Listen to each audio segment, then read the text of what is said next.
Ինձ համար ավելի կարևոր է ձեզ հետ այսօր քննարկել Վարդենիսի կախակնգյուղի Վասիլ պապի եւ իր 4 տղաների վաղվա օրը, քան կաթողիկոսի վաղվա անելիքները, որտեվ ես կարծում եմ, որ կաթողիկոսի անելիքները պիտի հոգան եպիսկոպոսները, որտեվ կաթողիկոսն էլ ինքը եպիսկոպոս է, եպիսկոպոսապետ է եւ եպիսկոպոսները պիտի իմի գան եւ այս օրակարգը առաջ տանեն։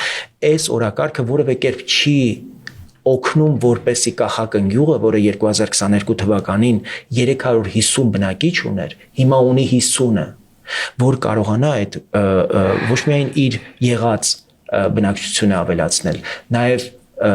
նոր ուրեմն գյուղացիներ կարողանանք այնտեղ բնակեցնել, որովհետեւ այդ գյուղում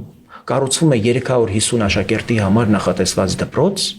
եւ այդ գյուղացիները ինձ հարց են տալիս, ինչի համար է կառուցվում այս դպրոցը։